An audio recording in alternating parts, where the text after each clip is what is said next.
TMC का मतलब बन चुका है टोटल माफिया कल्चर। और ये कहते हैं संविधान संविधान, पर है ये नफरत के भाईजान, धमकी के भाईजान। ये पहली बार नहीं है कि संवैधानिक पद पर आसीन किसी व्यक्ति को इस प्रकार की धमकी टीएमसी के लोग दे रहे हैं। फिराद हकीम हो, अभिषेक बैनर्जी हो, ममता बनर्जी हो, बीएलओ से लेकर इलेक्शन कमिश्नर तक को धमकी देने का काम किया है। और जो ये कल्याण बैनर्जी है, ये तो सीरियल ऑफेंडर है भाई। उपराष्ट्रपति को बॉडी शेम करना, उनका मिमिक्री करना, स्पीकर को गाली देना, जेपीसी की मीटिंग में कांच बर्तन फोड़ देना, और किस प्रकार से सीजीआई तक को रोहिंग्या के फैसले पर गाली गलौज करके अपमानित करना, ये कल्याण बैनर्जी ने बार बार किया है। तो ये कहते हैं संविधान, पर मन में है केवल नफरत और वोट बैंक की दुकान। और आज मैं राहुल गांधी से पूछना चाहता हूं, संविधान की कॉपी लेकर इधर उधर भागते रहते हैं और इस संवैधानिक पदों का लगातार अपमान किया जा रहा है, इस पर कुछ नहीं बोलेगी ये मंडली। TMC के MP कल्याण जो स्टेटमेंट है regarding CC Ganesh Kumar, he said कि I would have chopped his fingers. TMC today means total mafia culture. They talk about संविधान, but they are actually नफरत and धमकी के भाईजान. The manner in which TMC constantly threatens people on constitutional posts, we have seen that they have given such threats right from BLOs to the election commissioner, whether it's Firad Hakim, Mamta Banerjee, Abhishek Banerjee or Kalyan Banerjee. They have attacked ED team, CBI team, NIA team, members of parliament, women of Sandesh Khali, and Kalyan Banerjee is a serial offender. Right from insulting Vice President of India, insulting Speaker, insulting JPC by breaking glass inside the JPC, insulting Chief Justice of India for his decision on Rohingyas. Always they are attacking constitutional positions. And those who speak about constitution, Rahul Gandhi and his Jamaat, why are they silent today? Countries, and after the US, India receives most of its foreign exchange from these nations. If the conflict escalates, it will be a major loss to India as many Indians lose their jobs. देखिए, अच्छी बात है कि MIM party, जिसका एक सांसद है पूरे देश में, वो विदेश नीति पर भी ज्ञान दे रही है, अच्छी बात है। पर मैं सिर्फ उनसे इतना पूछना चाह रहा हूं कि भारत ने तो स्पष्ट स्टैंड लिया है, और वो स्पष्ट स्टैंड है कि हम किसी भी नागरिक के मारे जाने के खिलाफ है, हम शांति के पक्ष में हैं, हम युद्ध नहीं हम बुद्ध चाहते हैं, और हम सभी के सार्वभौमिकता का सम्मान करते हैं। Territorial integrity and sovereignty of all should be protected. हमने किसी का साइड नहीं लिया, हमने पीस का साइड लिया, हमने प्रिंसिपल का साइड लिया। पर असदुद्दीन ओवैसी साहब, आप बताइए ना, आप तो गाजा के लिए बैग लटका लटका के बात करते हो, पर जब वही तरीके से अफगानिस्तान के बच्चों को मारा जाता है पाकिस्तान के द्वारा, जिंजियांग प्रोविंस में मुसलमान मारे जाते हैं, तो आपके मुंह से एक शब्द नहीं निकलता। अब ईरान के लिए तो आपके आंसू टपक टपक के खत्म नहीं हो रहे, पर जो भारतीय मारे गए काउंटर स्ट्राइक में, उसके विषय पर आपका क्या कहना है? और जो मुस्लिम देश है OIC में भी, जो स्वयं इस प्रकार से प्रताड़ित है कि वो भी कंडेम कर रहे कि उनके ऊपर हमला हो गया, चाहे UAE हो, चाहे सऊदी हो, चाहे कुवैत हो, उनके पक्ष पर सोनिया गांधी, राहुल गांधी, आपका कोई स्टैंड नहीं आ रहा।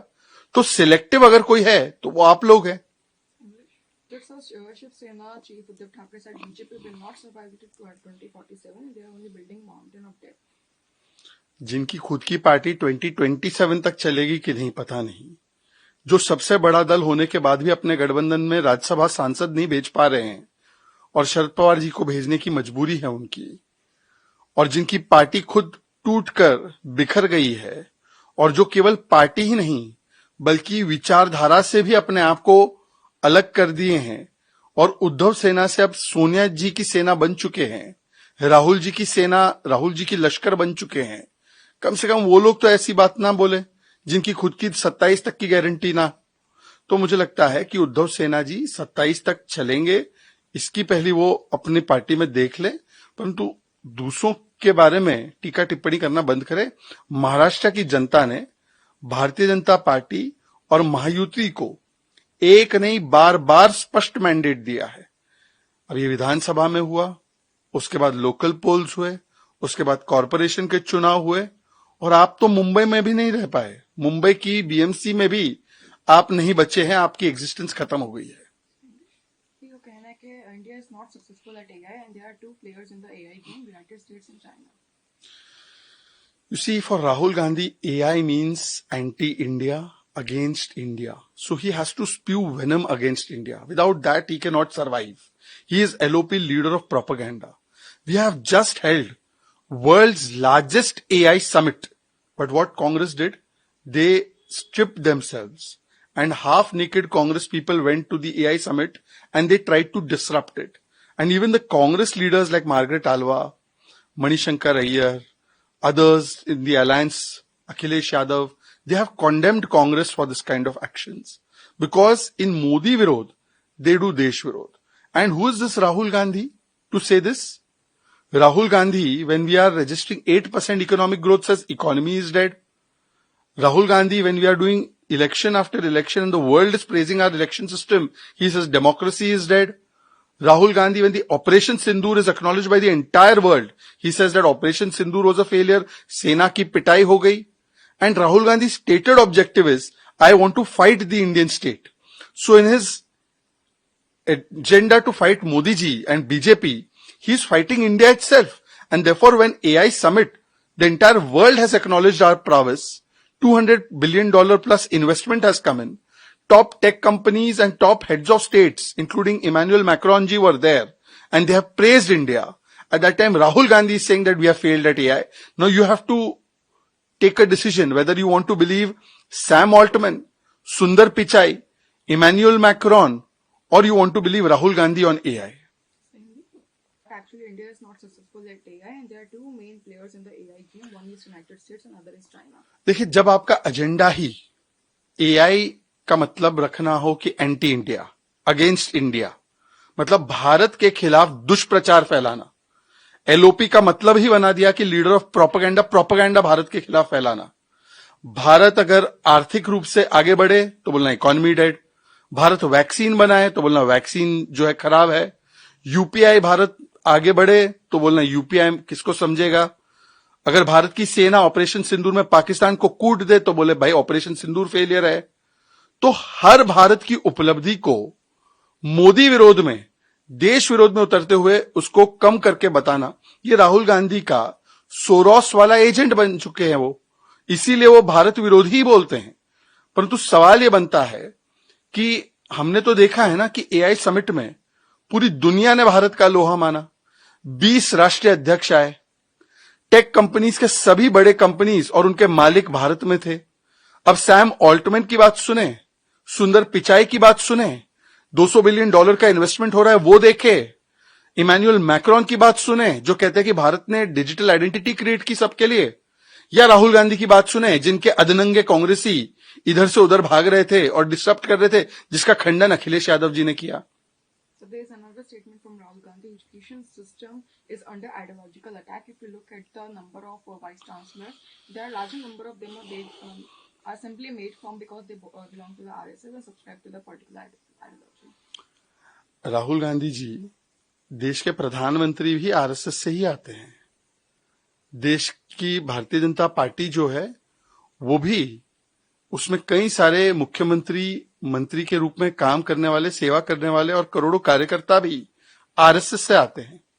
आरएसएस कोई प्रतिबंधित संगठन नहीं है, परंतु हां, मैं जरूर आपसे पूछना चाहूंगा कि यदि आपको लगता है कि आरएसएस इतना ही खराब था तो 2004 से 14 आपकी सरकार थी, प्रतिबंध लगाते हैं। आप आज बोल रहे हैं प्रणब मुखर्जी आपके आखिरी जो राष्ट्रपति आपने बनाया वो आरएसएस के हेडक्वार्टर गए, तो आरएसएस से थे क्या वो? और लाल बहादुर शास्त्री जी से लेकर नेहरू जी तक, इंदिरा जी, महात्मा गांधी, सबने आरएसएस की प्रशंसा की। पर अब आरएसएस के खिलाफ आपने जो वर्षों से सुपारी लेकर रखी है और झूठ और दुष्प्रचार फैलाने का काम करते हैं, ये बार बार कोर्ट में आपको इसकी फटकार भी मिलती है। पर राहुल गांधी जी, मैं आपसे पूछना चाहता हूं आज कि कांग्रेस के शुरुआती वर्षों में 1885 से लेकर 1920 तक आपके तो 5 राष्ट्रीय अध्यक्ष अंग्रेजी हुकूमत के सेक्रेटरी थे, तो आप लोग कहां की उपज हो? आप तो अंग्रेजों की उपज हो। मुझे लगता है कि जो कांग्रेस पार्टी स्वयं अंग्रेजों की उपज है, वो कम से कम आरएसएस को कुछ ना बोले। क्वेश्चन को लेकर Congress MPs to move resolution seeking removal of Lok Sabha speaker Om Birla.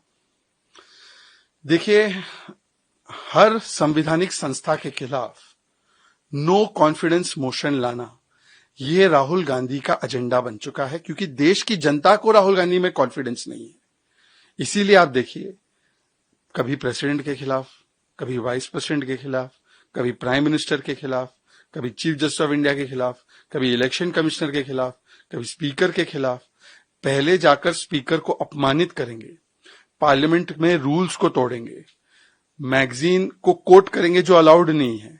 Naravane जी की किताब पब्लिश हो गई ऐसा झूठ बोलेंगे, और नरवणे जी के फैक्ट चेक के बाद भी बेशर्मी से प्रधानमंत्री पर हमले करने की साजिश रचेंगे, जिसका वीडियो फुटेज सामने आ गया, और उसके बाद स्पीकर को धमकाएंगे और स्पीकर के खिलाफ अविश्वास प्रस्ताव लाएंगे। दरअसल जनता राहुल गांधी के खिलाफ नो कॉन्फिडेंस मोशन पारित कर रही है।